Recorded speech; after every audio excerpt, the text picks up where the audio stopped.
Nous sommes conscients de la conjoncture dans laquelle nous nous trouvons actuellement, c'est-à-dire la conjoncture d'un ordre mondial qui exige de nous une compréhension claire des urgences et des défis, dont la nécessité d'une coopération sud-sud plus dynamique, la nécessité pour les pays émergents de lutter ensemble s'ils veulent survivre, la nécessité de coopérer dans les domaines de la science, la nécessité de s'adapter et d'exceller dans les technologies de l'information et de la communication, la nécessité d'adapter nos pratiques pédagogiques aux exigences du moment, la nécessité de garder constamment à l'esprit le rôle primordial du service à la communauté.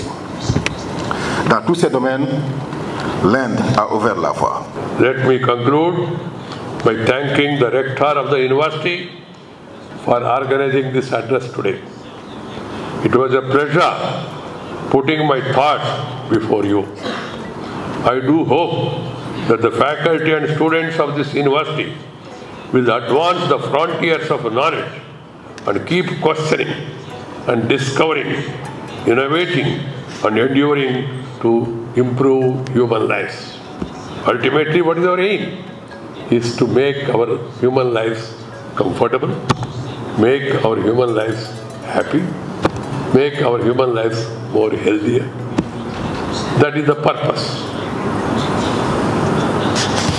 That would be furthering the illustrious legacy of Cheikh Anta Diop that you have inherited.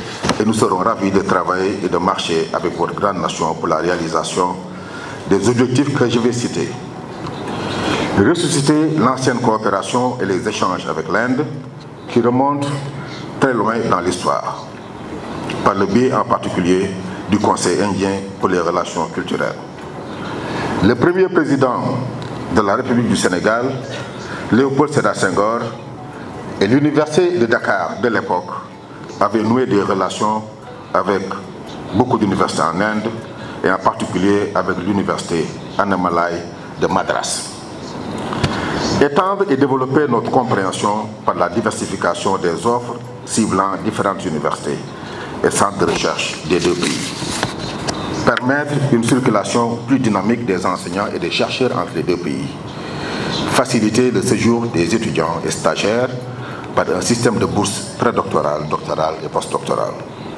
Nous espérons, Monsieur le Président et honorables invités, que ces idées et propositions prospéreront et contribueront à développer une coopération plus étroite et plus fructueuse entre l'Inde et le Sénégal. Déjà, la signature devant le président Macky Sall d'un certain nombre d'accords entre l'Inde et le Sénégal dès votre arrivée témoigne de votre volonté à œuvrer pour le renforcement de notre partenariat bilatéral.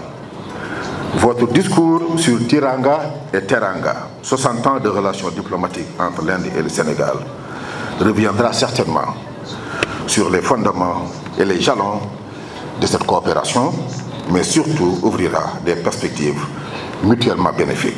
The Tiranga, the tricolor flag of India, symbolizing India's vision of peace, prosperity, righteousness and hard work, as well as tricolored flag of Senegal, symbolizing the values of optimism, hope, hard work, prosperity and passionate commitment for development, as well as the spirit of Tiranga, fly high.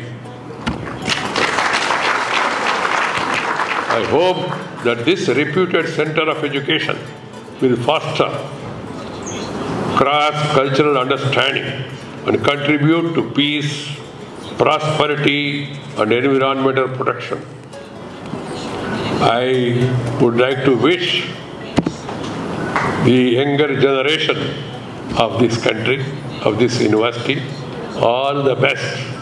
God bless you for a happy, healthy, prosperous future. Thank you, dear Jaffer. Dhanyavad. Le président Léopold Sédar Senghor était fortement inspiré par votre grand pays. Son poème « Élégie pour Georges Pompidou » a été composé à Pékin et à Madras. mais la dernière strophe a été essentiellement écrite en Inde, ainsi que le montre le lexique utilisé. Tamul, Madras, Jasmine, Taj Mahal, Shiva, Dravidian, et j'en passe. En effet, l'Inde n'est pas seulement un pays, c'est un monde à la fois ahurissant, ensorcelant et enchanteur. Encore une fois, monsieur le vice-président, nous vous disons Dalal Jam. Soyez les bienvenus chez nous. Je vous remercie de votre aimable attention.